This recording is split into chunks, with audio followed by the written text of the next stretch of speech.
LRJchess, and welcome back to another chess lesson. I was just catching up on some reading, but let's get started for now. At the very beginning, I want to congratulate you for finishing all of the lessons on the opening. We've gotten through opening theory, or at least some of it, looked through many main opening strategies that you can use, and also reviewed many practice games. I think you're set on the opening and you're ready to start playing good opening chess. But now, before we move on to the next part, which will be the middle game, I wanted to pause for now and tell you a little story. I think it's about time you get a break from chess lessons, and I thought I would tell you a story from my career that you may find entertaining or funny.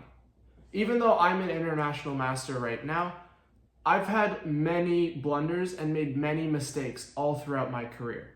So maybe some of these stories will show you just that.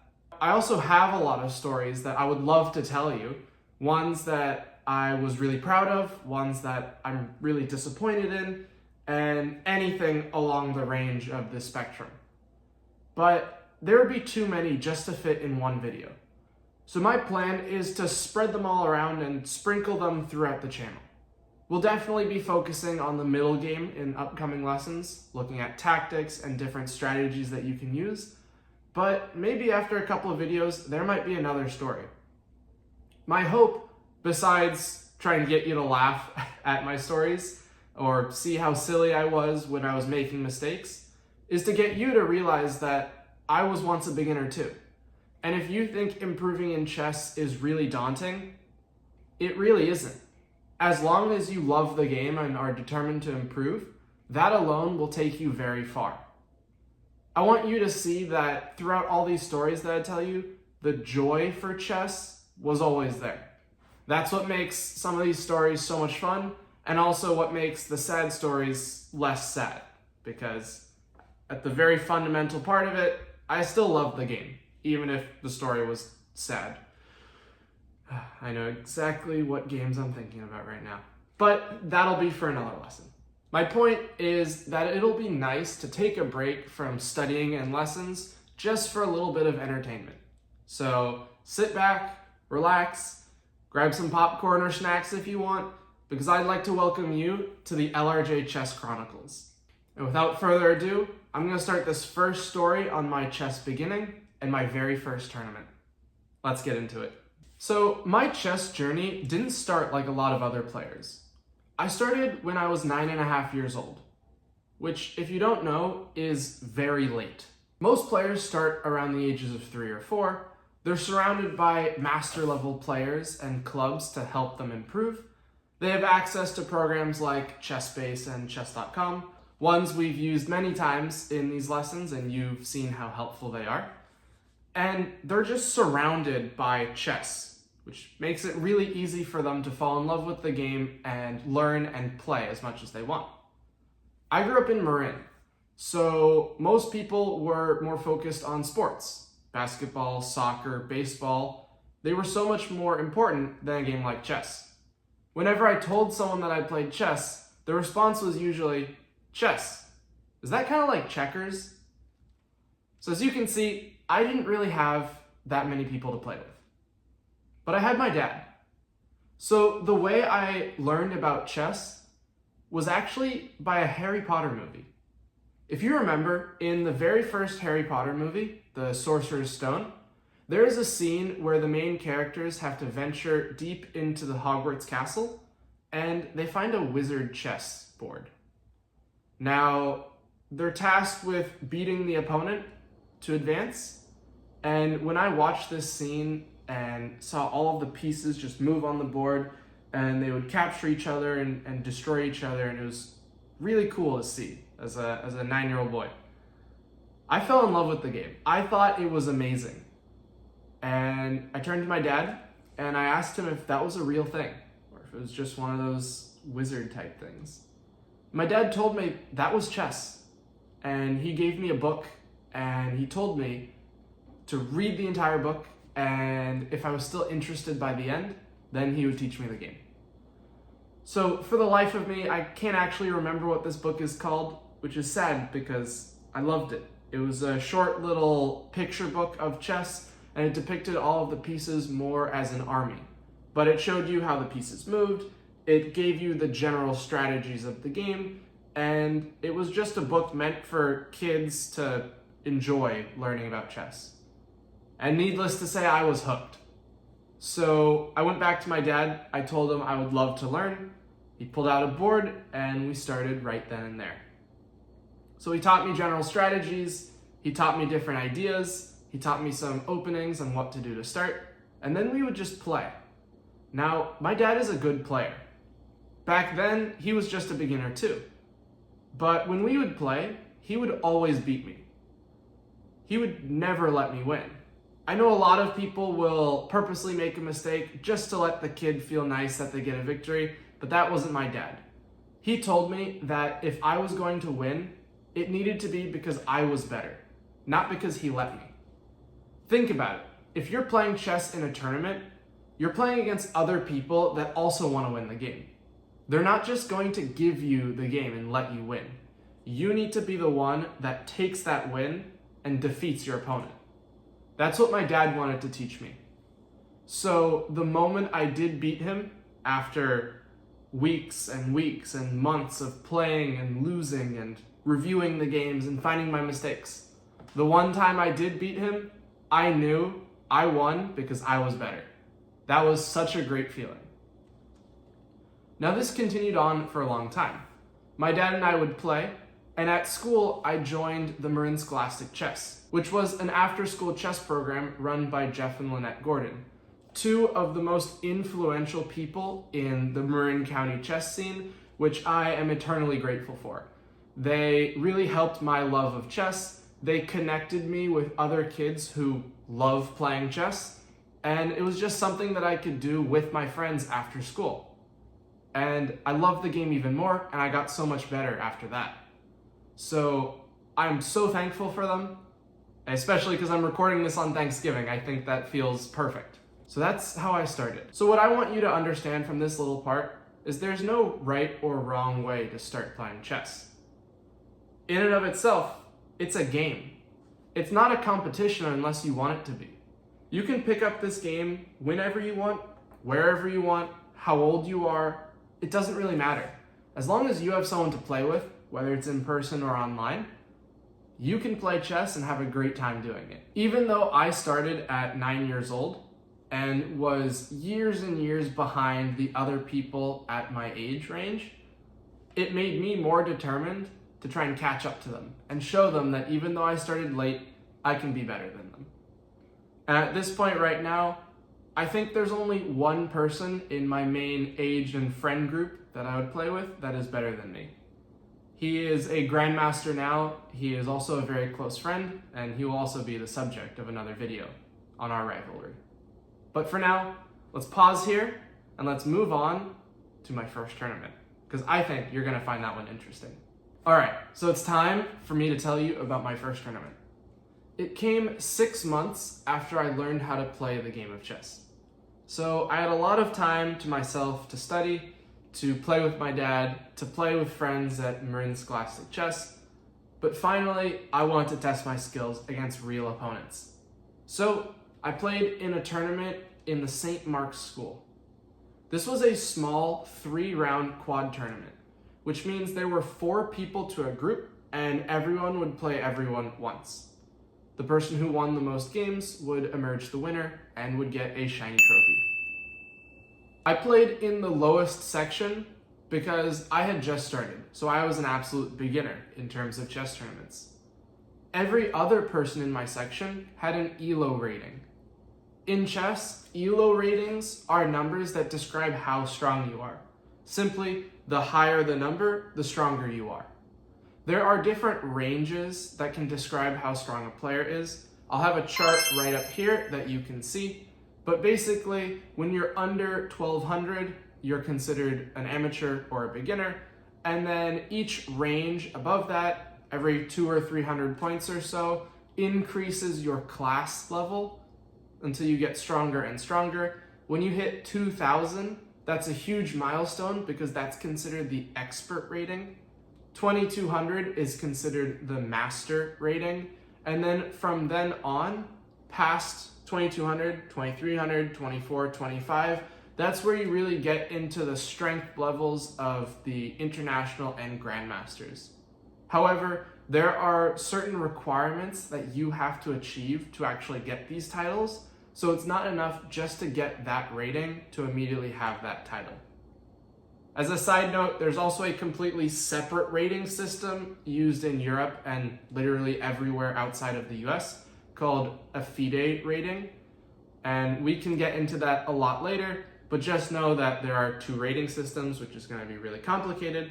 But if you're watching this inside the US, you're going to be using the USCF ELO rating. USCF stands for United States Chess Federation, and that's what we use for tournaments in here. If you're anywhere outside of the US, you'll be using the FIDE ratings. FIDE stands for, I hope I get this pronunciation right, Fédération Internationale de Chess, which is just the French way of saying International Chess Federation. So you'd be using that rating. In a United States tournament, winning and losing games will affect your USCF ELO rating, and in international tournaments, winning or losing games will affect your FIDE rating. So that's a little distinction between the ratings, but the reason why it's important is because when I played in this tournament, my ELO rating showed as 0, or unrated, because I had never played a tournament before. I remember looking at the top of the standings at the first guy, seeing his rating was 865. I remember little me thinking, wow, that guy must be really good. He's a whole 800 points higher rated than me. Now, that seemed like a lot, but at the very beginning, playing anyone really under 1200, you have a chance to win. All I want you to remember is at those levels, the most important thing is having fun. You'll have a lot of wins and a lot of losses, but you should not be daunted by your opponent's rating.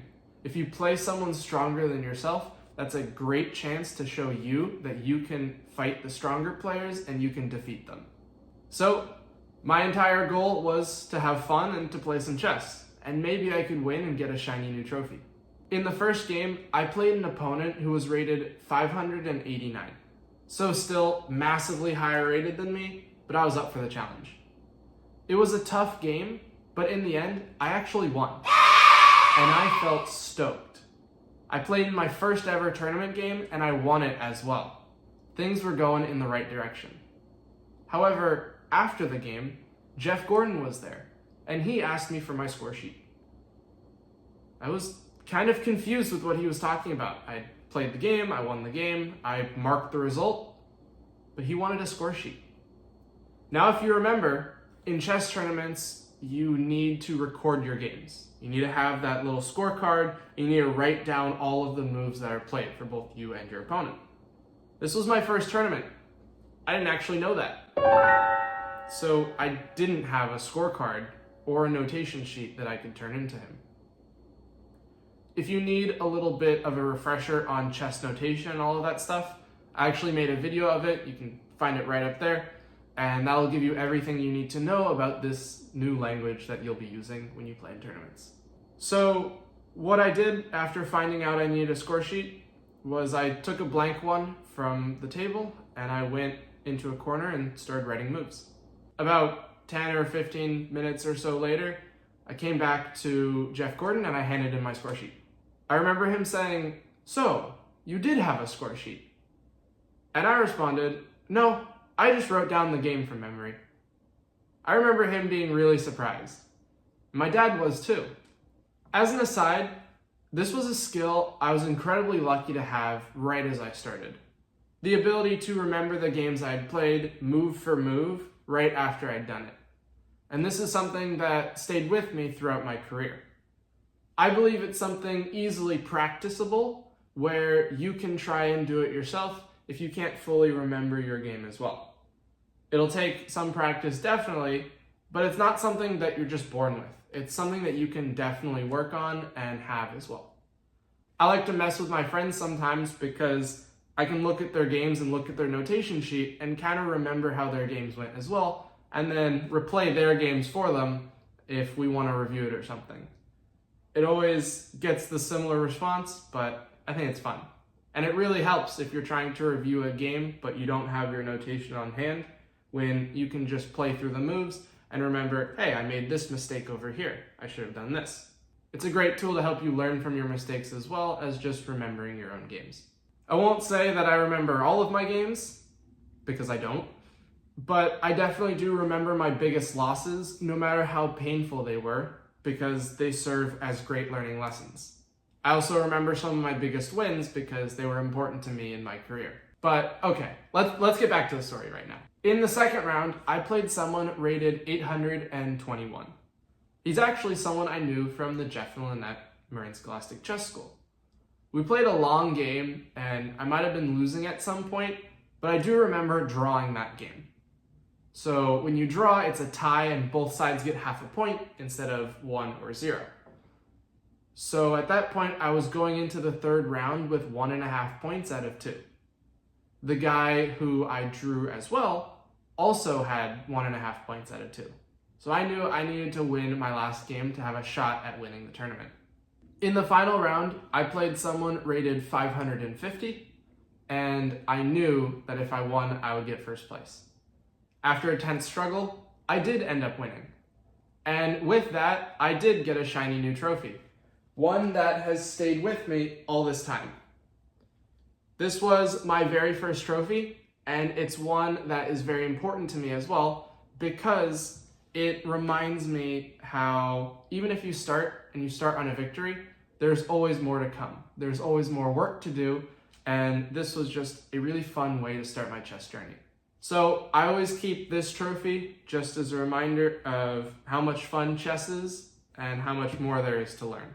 This was the start of my chess journey.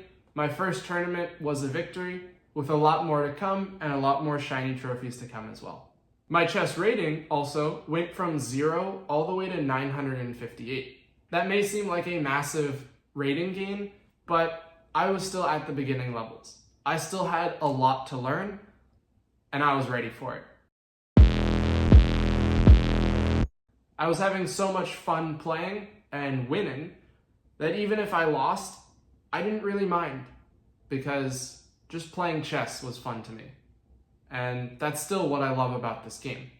Even if I don't play as many tournaments, I just like sitting down at the board, playing some blitz, or just playing chess with anyone. It's a great game, and I love it, and I'm going to continue loving it. So for you, one of the things I'd like for you to take away from this is that if you decide to go into tournament chess, it is a whole new world. It is so different from things you might expect. There will be people that are really serious about it and take every game like it's their last game on Earth, which I don't think is healthy. I really think if you're going to play in tournaments, just focus on having fun. Unless you're master level strength or trying to get to master, you should just have fun. There's really no point in being way too serious about it. At the beginning, play some chess, meet some new friends, maybe win some tournaments, get some trophies, and you'll have a great time doing that as well. But the point is, it doesn't matter if you start with a win or a loss. As long as you're having fun playing this game, I think you're succeeding.